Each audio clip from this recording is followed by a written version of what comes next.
Baik, bismillahirrahmanirrahim. Assalamualaikum warahmatullahi wabarakatuh. Rekan-rekan mahasiswa dimanapun Anda berada, saya akan menyampaikan materi bab satu pada mata kuliah Pendidikan Agama Islam. Bab satu ini materinya mengenai Islam, makna ruang lingkup, dan metodologi memahaminya.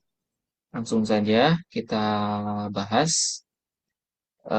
Untuk di slide terakhir nanti akan ada pertanyaan ya yang mahasiswa harus menjawab. Oke, baik. Bab ini tujuan pembelajarannya adalah mahasiswa mampu memahami makna Islam dari berbagai aspek, kemudian sekaligus memaknainya dalam kehidupan sehari-hari, kemudian memahami ruang lingkup ajaran Islam, menjelaskan dan mempresentasikan tentang urgensi metodologi, kemudian juga mampu bersikap terbuka untuk mendengarkan berbagai pemikiran, pemahaman, dan menganalisis serta bersikap positif terhadap ragam hasil pemahaman tentang Islam.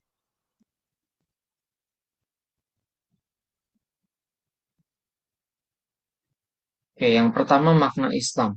Makna Islam sendiri dibagi ke dalam dua eh, konsep ya. Yang pertama etimologi dan terminologi.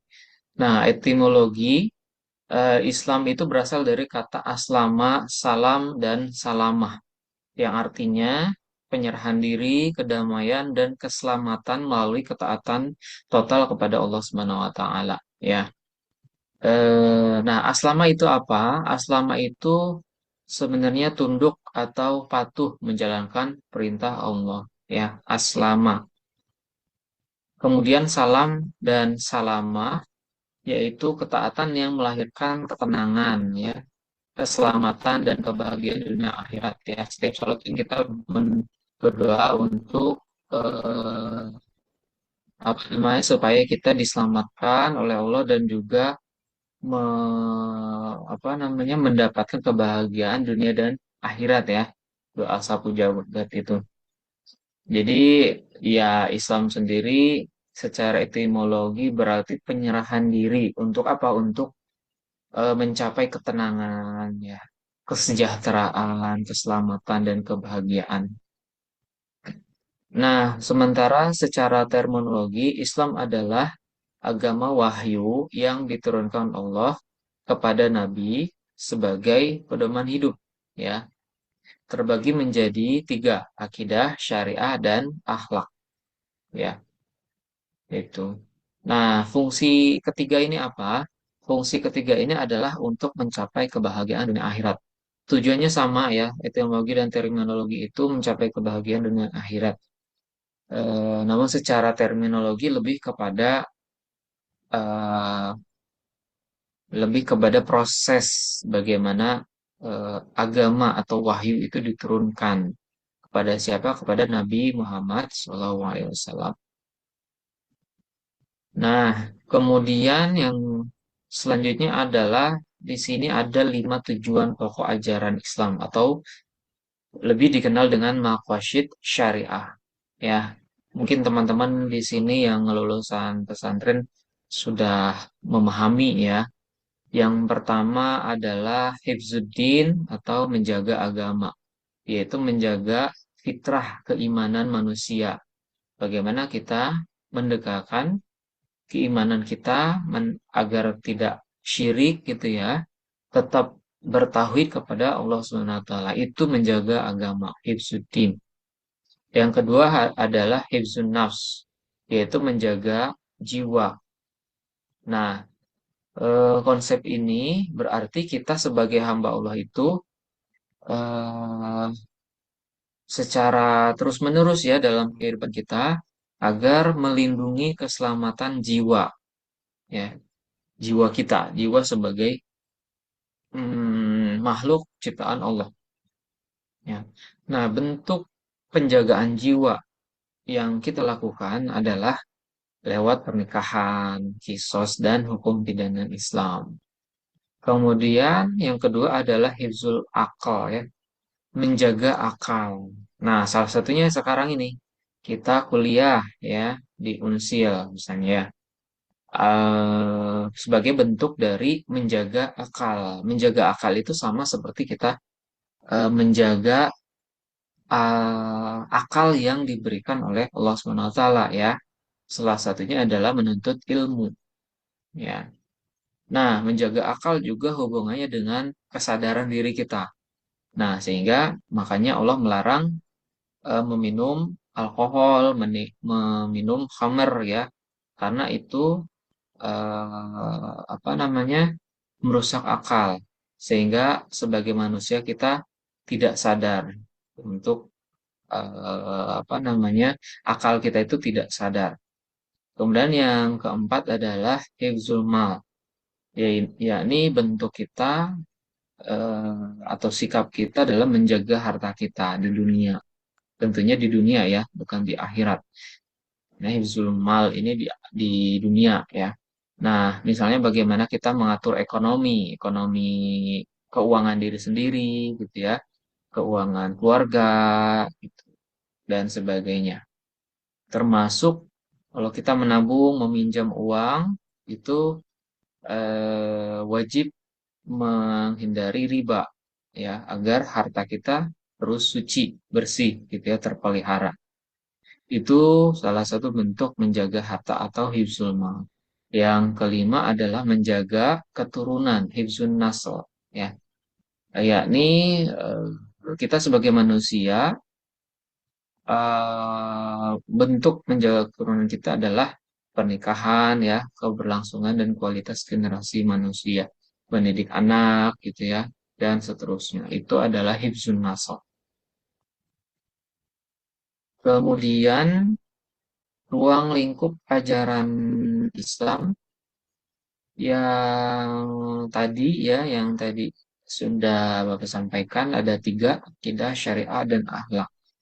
Kita sering mendengar ya ketiga ini, tapi kita mungkin lupa ya konsep dasarnya seperti apa. Nah, yang pertama adalah akidah, yaitu aspek keyakinan dalam ajaran Islam yang menjadi dasar keimanan sehari-hari ya kita sebagai Muslim. Gitu. Nah, meliputi keimanan kepada Allah Subhanahu Wa Taala, iman kepada malaikat, kitab, rasul, hari akhir dan qada dan qadar. Tuh. Nah, akidah ini fungsinya yang utama itu menentukan arah sikap perilaku ibadah seorang Muslim, tentunya di dunia ya, itu akidah. Kemudian syariah berbeda dengan akidah, akidah itu keyakinan, ya, dari dasar keimanan. Kalau syariah itu aturan dan hukum yang mengatur hubungan manusia kita semua dengan Allah Subhanahu wa taala dan hubungan manusia dengan sesama. Hablum minallah dan hablum minannas. Nah, ruang lingkup syariah ada tiga. Yang pertama ibadah, eh, yaitu aturan yang mengatur hubungan manusia dengan Allah atau hablum minallah ya. Ada sholat, puasa, zakat, dan haji. Kemudian yang kedua adalah muamalah, yaitu mengatur hubungan sosial antar sesama manusia ya, seperti kita jual beli gitu ya, mengikuti persidangan, mengikuti pemilu, pernikahan dan sebagainya itu muamalah. Kemudian syariah itu mewujudkan keteraturan, keadilan dan kemaslahatan. Nah, itu yang dinamakan syariah atau aturan atau hukum ya. Yang ketiga adalah akhlak. Akhlak ini adalah aspek perilaku dan moral yang merupakan perwujudan dari akidah dan syariah. Jadi kalau akidah dan syariah sudah sesuai dengan eh, perintah Allah Subhanahu wa taala, akhlaknya juga akan mengikuti nantinya. Berarti akhlak ini adalah sebagai output dari akidah dan syariah. Nah, akhlak ini mencakup sikap dan perilaku manusia. Eh, tentunya manusia terhadap Allah, hablum minallah, dan juga hablum minannas. Nah, di sini ada yang ketiga juga, terhadap lingkungan. Lingkungan seperti hewan, tumbuhan gitu ya, karena eh, hewan dan tumbuhan juga makhluk ciptaan Allah ya. Jadi bukan berarti kita memandang hanya kepada manusia saja, hablum minanas saja gitu ya. Tapi kita juga akhlak kita harus kita eh, apa namanya berikan akhlakul karimah gitu ya terhadap lingkungan, terhadap tumbuhan dan hewan. Intinya seluruh makhluk yang ada di muka bumi gitu. Nah, tujuannya adalah untuk membentuk pribadi muslim yang mulia, beretika, ya, bertanggung jawab terhadap kehidupan sosial. Nah, tiga ini adalah ruang lingkup ajaran Islam. Kemudian sumber ajaran Islam tentunya yang inti ada dua ya, tapi eh, pada bab selanjutnya akan kita pelajari itu lebih dari dua ini ya. Yang di sini memang hanya dua ya, Quran dan Sunnah atau hadis gitu. Nah, Quran sebagai sumber hukum tertinggi dan hadis atau Sunnah sebagai penjelas dari Quran. Kemudian dasar keyakinan dalam Islam sudah pasti mungkin rekan-rekan mahasiswa sudah memahaminya ya. Eh, Rukun iman itu ada lima, iman kepada Allah, iman kepada malaikat, iman kepada kitab, iman kepada Rasul, dan iman kepada hari akhir. Masing-masing mungkin sudah paham ya. Kemudian syariah Islam, ibadah dan muamalah. Nah, ini berkaitan juga dengan tadi ya, hablum minallah dan hablum minanas. Ibadah itu kita tujuannya mendekatkan diri kepada Allah, hablum minallah. Kalau muamalah itu interaksi sosial dan ekonomi, hablum minannasnya. Nah, sebagai muslim yang baik ya, yang ideal menurut ajaran Islam gitu ya, ibadah dan muamalah ini harus seimbang. Jadi eh, ibadah terus gitu ya tanpa muamalah itu eh, masih dinilai kurang ya.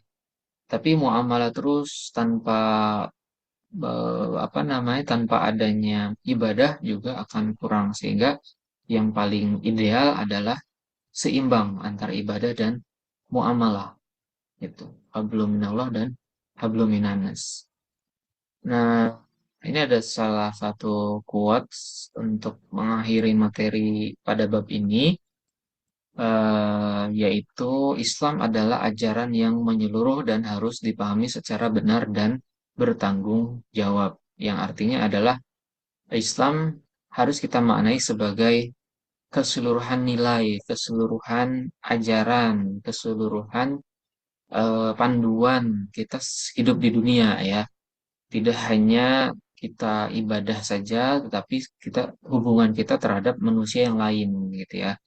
Karena semakin hari tentunya kita tahu banyak informasi atau isu-isu yang beredar bahwa ada banyak etika-etika yang eh, tidak sesuai dengan ajaran Islam. Nah, itu sebenarnya menjadi contoh bahwa nilai-nilai Islam itu belum menjadi eh, inti dari ajaran yang diikuti oleh seluruh eh, masyarakat ya. Dan juga kita memahaminya harus secara benar ya. Jangan apa namanya mudah terombang-ambing, ter apa namanya di eh, mengingat informasi yang banyak sekali dari sosial media dan sebagainya sehingga kita harus teguh gitu ya untuk memanai Islam sebagai kafah ya menyeluruh dan juga uh, dalam kehidupan sehari-hari kita harus keseluruhannya harus sesuai atau berpanduan berpanduan berdasarkan Quran dan hadis sebagai sumber ajaran Islam yang paling utama. Gitu. Nah, terakhir mungkin ini ada salah satu pertanyaan untuk rekan mahasiswa semuanya yang bisa ditulis di kolom komentar. Pertanyaannya adalah bagaimana contoh real cara Anda dalam menjaga salah satu dari tujuan pokok makosyid syariah dalam kehidupan sehari-hari. Yang itu ada 5 ya, yang tadi hifzuddin, hifzul akal, hifzul mal, hifzul nasl, dan sebagainya itu ya. Gitu. Nah, bagaimana contoh realnya? Cara Anda misalnya menjaga hifzuddin, bagaimana menjaga agama, bagaimana menjaga akal, hifzul akal, dan gitu ya. Tulis di kolom komentar. Oke. Eh, Materi ini sudah selesai. Bapak ucapkan terima kasih dan kurang lebihnya mohon maaf. Wassalamualaikum warahmatullahi wabarakatuh.